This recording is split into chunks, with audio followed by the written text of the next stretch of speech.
तेलंगाना प्रदेश Congress committee के कारगुजार सदर महेश कुमार गौड़ ने वरंगल में यूथ कांग्रेस कायद पवन पर हमले की शदीद मजम्मत की। उन्होंने बरहमी का इजहार करते हुए कहा कि मकामी रुकन असेंबली विनय भास्कर के पैरोकारों ने पवन पर वहशियाना हमला किया।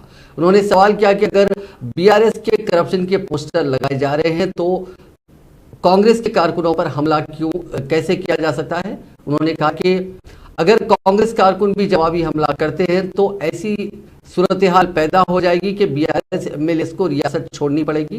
महेश कुमार गौड़ ने विनय भास्कर के खिलाफ इक़दाम कत्ल के तहत मुकदमा दर्ज करने और उन्हें गिरफ्तार करने का मुतालबा किया।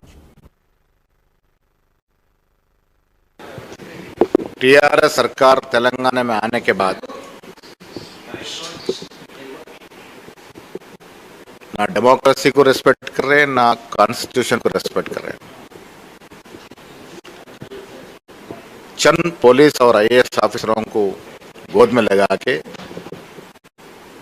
मनमानी राजनीति कर रहे हैं।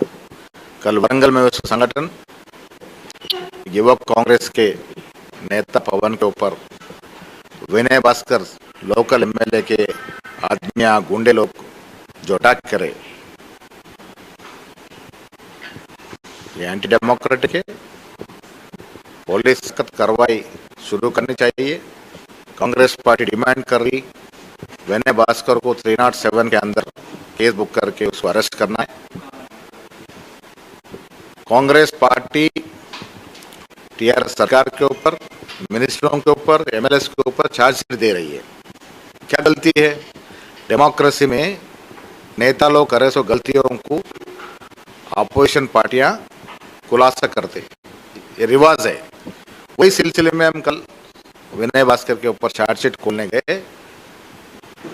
विनय भास्कर के आदमियां हमारे युवा कांग्रेस के नेता के ऊपर अटैक करे, जानलेवा हमला हुआ।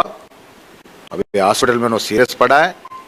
हम सरकार से, वहाँ के कमिश्नर और पुलिस डिपार्टमेंट से